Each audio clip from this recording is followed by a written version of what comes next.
പാലക്കാട് ഉപതെരഞ്ഞെടുപ്പ് വോട്ടെടുപ്പിൽ ഇതുവരെ 27.57% പോളിംഗ് രേഖപ്പെടുത്തി. ബൂത്തുകളിലെല്ലാം വോട്ടർമാരുടെ നീണ്ട നിരയാണുള്ളത്.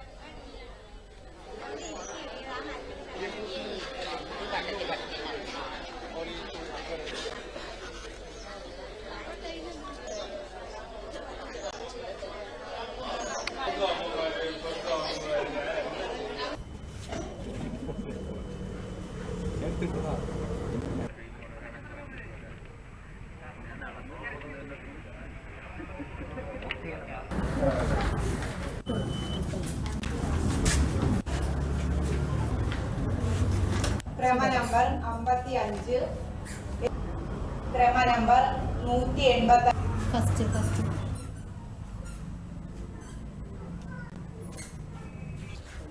ക്രമ നമ്പർ 728.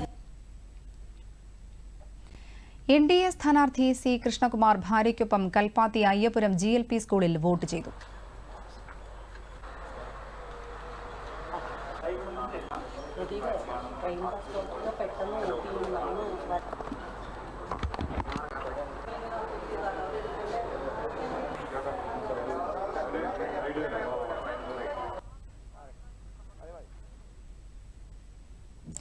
എൺപത്തിയെട്ടാം നമ്പർ ബൂത്തിൽ വിവിപാറ്റിലെ സാങ്കേതിക പ്രശ്നത്തെ തുടർന്ന് പോളിംഗ് 1 മണിക്കൂർ വൈകിയാണ് ആരംഭിച്ചത്.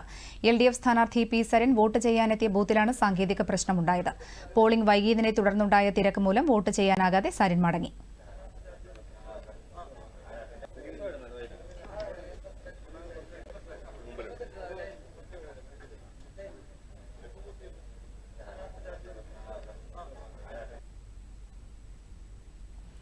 പാലക്കാട് ഉജ്ജ്വല വിജയമുണ്ടാകുമെന്നും കേരളത്തിൽ രാഷ്ട്രീയ മാറ്റമുണ്ടാകുമെന്നും CPIM സംസ്ഥാന കമ്മിറ്റി അംഗം NN കൃഷ്ണദാസ് പറഞ്ഞു.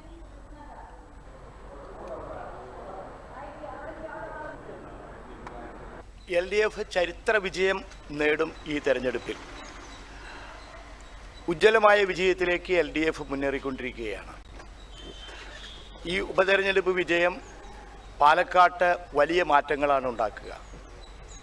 പാലക്കാട്ട് മാറ്റങ്ങൾ ഉണ്ടാക്കുമെന്ന് മാത്രമല്ല, കേരള രാഷ്ട്രീയത്തിലും വലിയ മാറ്റങ്ങൾക്കാണ് ഈ ഉപതെരഞ്ഞെടുപ്പ് ഫലം ഉണ്ടാക്കാൻ പോകുന്ന മാറ്റം. കേരളത്തിൻ്റെ രാഷ്ട്രീയ ചരിത്രത്തിൽ രാഷ്ട്രീയത്തിൻ്റെ ഗതിവിഗതികൾ നിശ്ചയിക്കുന്നതിൽ ഏറ്റവും പ്രധാനപ്പെട്ടത് പലപ്പോഴും ഉപതെരഞ്ഞെടുപ്പ് ഫലങ്ങളായിരുന്നു. ഈ ഉപതെരഞ്ഞെടുപ്പ് ഫലം കേരളത്തിൻ്റെ രാഷ്ട്രീയ ഗതിയെ മാറ്റിമറിക്കും. 3ാം തവണയും ഇടതുപക്ഷ ജനാധിപത്യ മുന്നണി അധികാരത്തിൽ വരും എന്നതിൻ്റെ ഉറപ്പ് ഈ ഉപതെരഞ്ഞെടുപ്പോടുകൂടി കേരളത്തിലുണ്ടാവും. ആകെ 184 പോളിംഗ് ബൂത്തുകളിലാണ് വോട്ടെടുപ്പ്. കേരള രാഷ്ട്രീയത്തിലെ തന്നെ ഏറ്റവും സംഭവ ബഹുലമായ പ്രചാരണ കാലയളവിന് ശേഷമുള്ള വിധിയെഴുത്ത് 3 മുന്നണികൾക്കും നിർണായകമാണ്. 10 സ്ഥാനാർത്ഥികളാണ് മത്സരരംഗത്തുള്ളത്. വൈകിട്ട് 6 മണിവരെയാണ് വോട്ടെടുപ്പ്.